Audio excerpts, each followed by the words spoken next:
ఉగ్రవాదంపై పోరులో భాగంగా భారత్ మరో కీలక నిర్ణయం తీసుకుంది. పాకిస్తాన్ ఎయిర్లైన్స్ కు చెందిన విమానాలతో పాటు సైనిక విమానాలు ఈ నెల 23వ తేదీ వరకు భారత గగనతలంలో ప్రవేశించకుండా మూసివేస్తూ భారత్ నిర్ణయం తీసుకుంది. పహల్గామ్ ఉగ్రదాడికి దౌత్యపరమైన ప్రతీకార చర్యగా దీన్ని చూడొచ్చు. గతంలో 1999 కార్గిల్ యుద్ధం, 2019 బాలాకోట్ దాడుల సమయంలో కూడా భారత్ ఇలాంటి గగనతల నిషేధాలు విధించింది.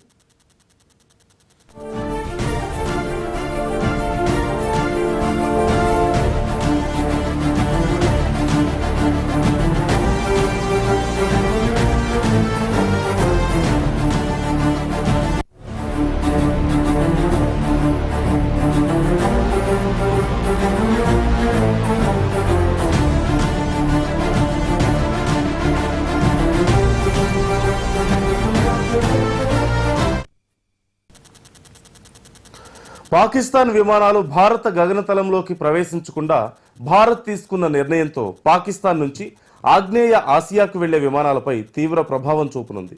ఈ విమానాలు భారత గగనతలాన్ని తప్పించి చైనా మీదుగా తమ గమ్యస్థానాలకు చేరుకోవాల్సి వస్తుంది. ఫ్లైట్ రాడర్ 24 మ్యాప్లో చూపించినట్లుగా ఇస్లామాబాద్ నుంచి కౌలాలంపూర్కు వెళ్లే ఒక విమానం భారత గగనతలాన్ని ఉపయోగించలేకపోవడం వల్ల ప్రయాణ సమయం, ఆపరేషనల్ ఖర్చులు గణనీయంగా పెరుగుతాయి.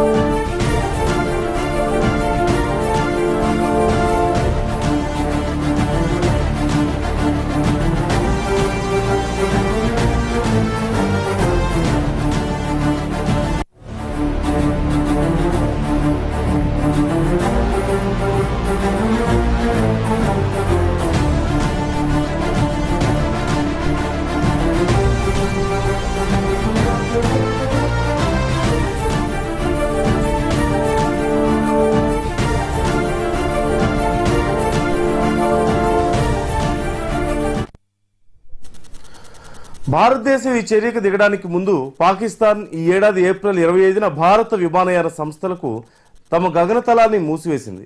ప్రస్తుతం భారత్ తీసుకున్న నిర్ణయం పాకిస్తాన్కు గట్టి ఎదురుదెబ్బగా చెప్పుకోవచ్చు. పూర్తి సమాచారం మా ఢిల్లీ బ్యూరో చీఫ్ శిరీష్ అడిగి తెలుసుకుందాం.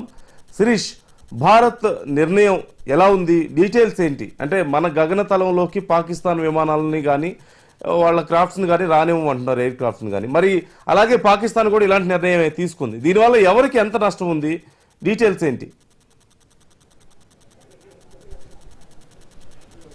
నందు, ఏప్రిల్ 22వ తారీఖున పహల్గావ్లో అమాయకులైన 26 మంది టూరిస్టులపైన దాడులు చేసి వాళ్ళ ప్రాణాలను పొట్టన పెట్టుకున్న ఉగ్రవాద మద్దతిస్తున్న పాకిస్తాన్ దేశంపై భారతదేశం అన్ని రకాల చర్యలకు సిద్ధపడుతోంది. ఒకదాని వెనుక ఒకటి ఆంక్షలన్నిటి కూడా విధిస్తూ ఆ దేశాన్ని ముప్పతిప్పలు పెడుతున్న పరిస్థితి. సో ఈ నేపథ్యంలో నిన్న అర్ధరాత్రి పాకిస్తాన్కు సంబంధించిన విమానాలన్నిటి భారతదేశ గగనతలం మీద నుంచి వెళ్లకుండా నోటం జారీ చేయడం కూడా జరిగింది. అంటే నో పర్మిషన్ అనేది కూడా జారీ చేయడం కూడా జరిగింది. దీంతో పాకిస్తాన్ ఎయిర్లైన్ సంస్థలు తీవ్రంగా నష్టపోయే అవకాశం ఉంది. సో తదుపరి ఏదైతే ఇప్పుడు వాయు మార్గాన్ని దిగ్బంధనం చేశారు, మొన్న ల్యాండ్ మార్గాన్ని, భూమార్గాన్ని దిగ్బంధనం చేశారు. రేపు ఏదైతే సముద్ర మార్గాన్ని కూడా దిగ్బంధనం చేసే విధంగా చర్యలన్నింటి కూడా ఉండబోతున్నాయి. ముఖ్యంగా కరాచీ ఓడరేవుకు ప్రాణాధారమైన అరేబియా మహాసముద్రంలో ఈ ఆంక్షలన్నింటి కూడా ఉండబోతున్నట్లుగా కూడా సమాచారం. సో ఈ నేపథ్యంలో ముఖ్యంగా రాత్రి 10:30 తర్వాత దీనికి సంబంధించిన డెసిషన్ అనేది కూడా వెలువడడం జరిగింది. కేంద్ర ప్రభుత్వం ఈ మేరకు నిర్ణయం తీసుకున్నట్లుగా కూడా పాకిస్తాన్ ప్రభుత్వానికి తెలియజేయడం కూడా జరిగింది. అయితే ఈ నోటాను జారీ చేసిన తర్వాత పాకిస్తాన్లో నమోదైన విమానాలు, అంటే పాకిస్తాన్లో రిజిస్ట్రేషన్ అయిన విమానాలు ఏవైతే ఉంటాయో లేదా పాకిస్తాన్ కేంద్రంగా కార్యకలాపాలు నిర్వహించే విమానయాన సంస్థలు, వాటికి సంబంధించిన విమానాలన్నీ కూడా దాంతోపాటుగా సైనిక విమానాలు, వీటన్నిటికీ కూడా నిన్న రాత్రి నుంచే మే 23 వరకు గగనతలాన్ని కూడా మూసివేశారు. ఎట్టి పరిస్థితుల్లోనూ భారత గగనతలం మీద నుంచి ఆ విమానాలు వెళ్ళడానికి వీల్లేదని చెప్పేసి కూడా ఆదేశాలంటే కూడా జారీ చేయడం కూడా జరిగింది. అయితే 1999 కార్గిల్ యుద్ధం, 2019 బాలాకోట్ స్ట్రైక్ల తర్వాత ఇటువంటి నిర్ణయం కూడా తీసుకోవడం జరిగింది.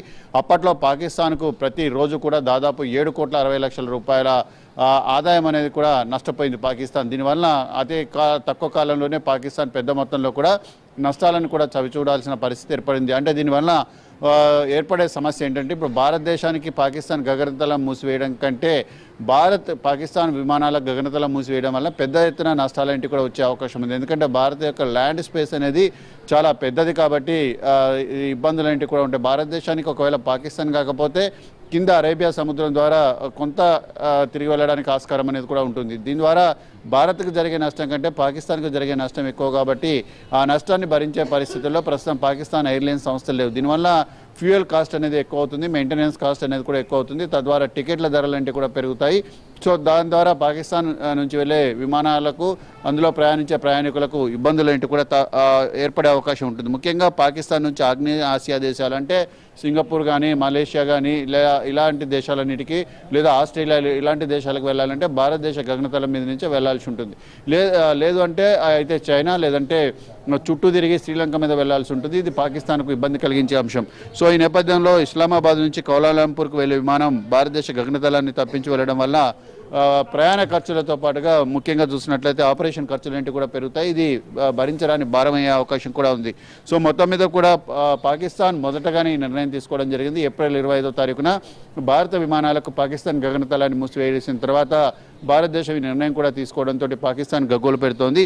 సో మొత్తం మీద కూడా పహల్గాం దాడి తర్వాత భారతదేశం దౌత్యపరమైన ప్రతీకార చర్యగా దీన్ని భావించాల్సి ఉంటుంది. సో దీన్ని ఎస్కలేట్ చేసేందుకు ప్రయత్నాలు కూడా చేస్తున్నారు, కానీ అవి సాధ్యం కావడం లేదు. అంటే పాకిస్తాన్కు ఓవర్ ఫ్లైట్ అనే ఫీజులు అంటే గగనతలాన్ని ఉపయోగించుకున్నందుకు భారత విమానయాన సంస్థలు చెల్లింపులన్నిటి కూడా చేస్తాయి. సో ఇప్పుడు ఆ చెల్లింపులన్నిటి కూడా చేసే అవకాశం కూడా ఉండదు. ఇక భారతదేశానికి ఒకవేళ భారతదేశం పై నుంచి వెళ్ళాలంటే మాత్రం చెల్లింపులన్నిటి కూడా చేయాల్సి ఉంటుంది.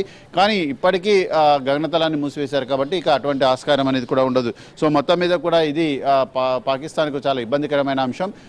ఈ పరిణామాలు ఇలా ఉంటే ఈరోజు నిన్న రాత్రి అమెరికాకు సంబంధించిన సెక్రటరీ మార్క్ రూబియో ఇరు దేశాలకు సంబంధించిన నేతలతో మాట్లాడడం జరిగింది. భారత విదేశాంగ మంత్రి జైశంకర్తోని అదేవిధంగా పాకిస్తాన్ ప్రధాని షహబాజ్ షరీఫ్ తోటి కూడా మాట్లాడారు. ఇండియా ఒకటే చెప్పడం జరిగింది, 26 మంది అమాయకుల యొక్క ప్రాణాలను పొట్టన పెట్టుకున్న ఉగ్రవాద మూకలకు మద్దతు ఇచ్చే పాకిస్తాన్కు బుద్ధి చెప్పి తీరుతాం, దాంట్లో మాత్రం ఎటువంటి నిర్ణయంలో మార్పు అనేది కూడా ఉండదు.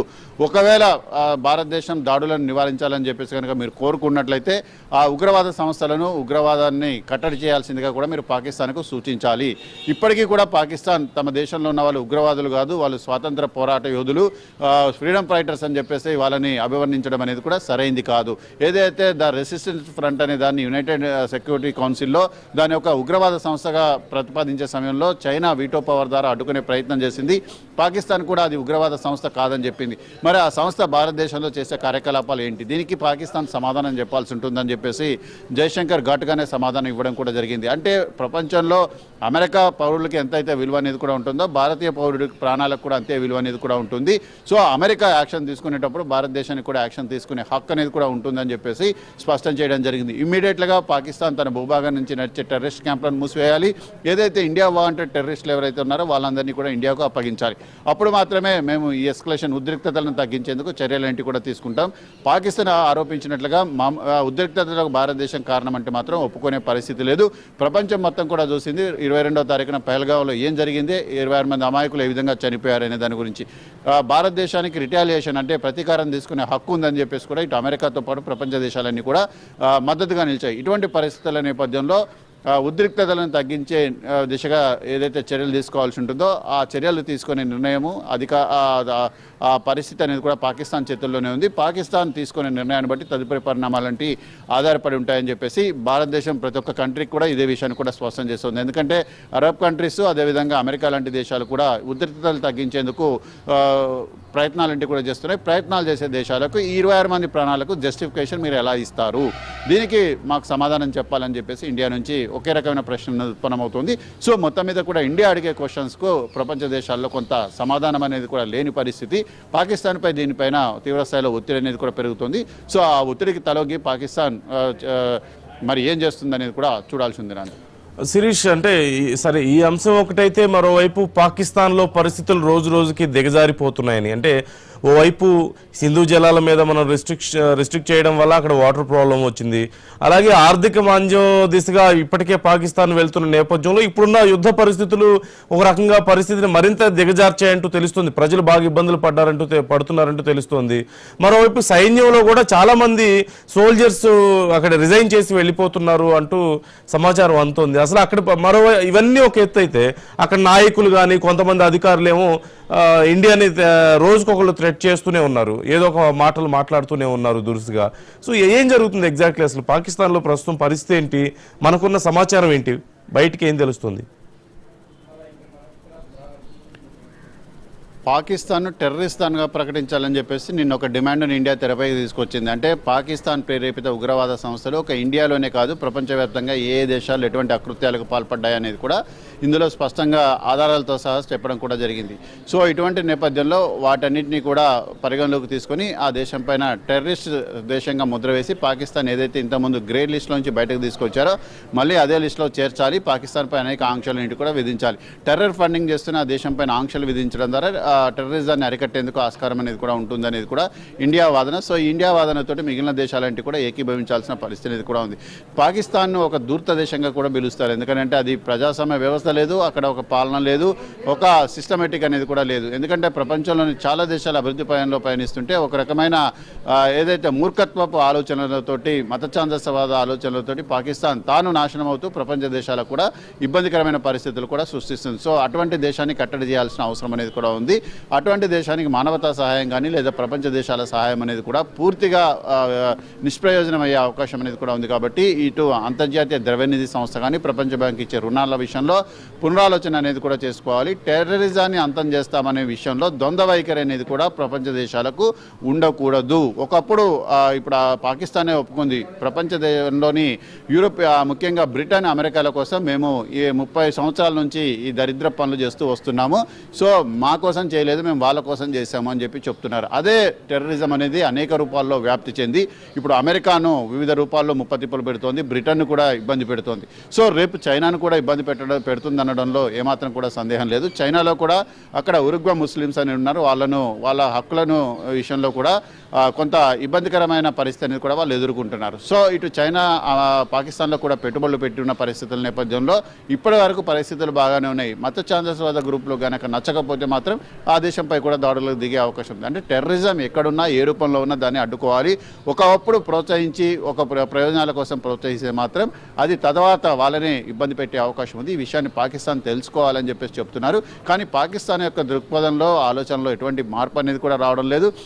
తరతరాలుగా టెర్రరిజాన్ని ప్రోత్సహిస్తూ తాను నాశనం అవుతూ ఇతరులను కూడా ఇబ్బంది పెడుతుంది. సో అటువంటి దేశానికి గట్టిగా బుద్ధి చెప్పాలనేది భారత ప్రభుత్వం యొక్క ఆలోచనగా కనపడుతుంది. Right, thank you Sirish.